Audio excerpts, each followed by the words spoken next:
Bayangin, rumah hanyut, jalan putus, dan ribuan orang kehilangan tempat tinggal cuma dalam semalam.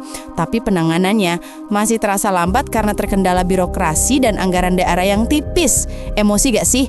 Nah, inilah kenapa desakan untuk menetapkan status bencana nasional pada kasus banjir bandang dan longsor di Sumatera makin kenceng. Secara logika dan hukum, penetapan ini bukan cuma soal ganti label, tapi soal nyawa penanganan itu sendiri.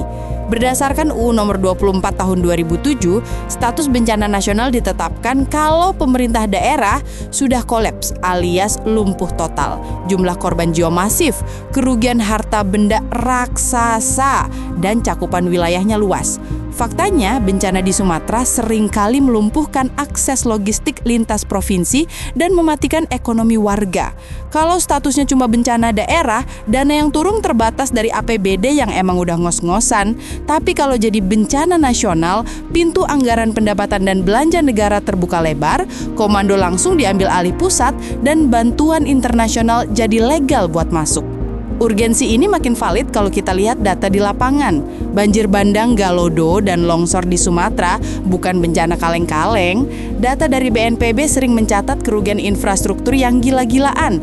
Jembatan putus, sekolah hancur, dan lahan pertanian tertimbun lumpur yang nilainya bisa triliunan rupiah.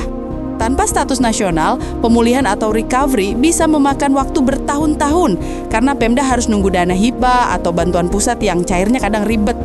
Masyarakat yang terdampak jadi korban dua kali. Pertama kena bencana, kedua kena dampak pemulihan yang lelet. Padahal percepatan relokasi dan rekonstruksi itu butuh power penuh dari pemerintah pusat. Penetapan status ini adalah bentuk tanggung jawab negara tertinggi untuk memastikan warganya nggak terlantarkan di tenda pengungsian tanpa kejelasan nasib. Terus kita harus ngapain? Buat teman-teman yang terdampak, prioritas utama adalah keselamatan nyawa. Ikut arahan tim SAR atau BPDD. Jangan nekat balik ke rumah di zona merah cuma buat nyelamatin harta benda. Karena longsor susulan itu silent killer.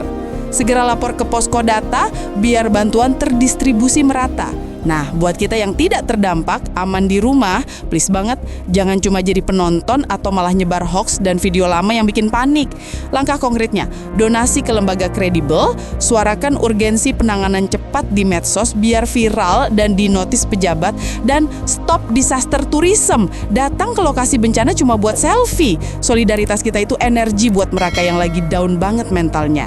Gimana menurut kalian? Dengan kerusakan separah itu, setuju gak kalau statusnya langsung di-upgrade jadi bencana nasional biar gercep? Komen di bawah.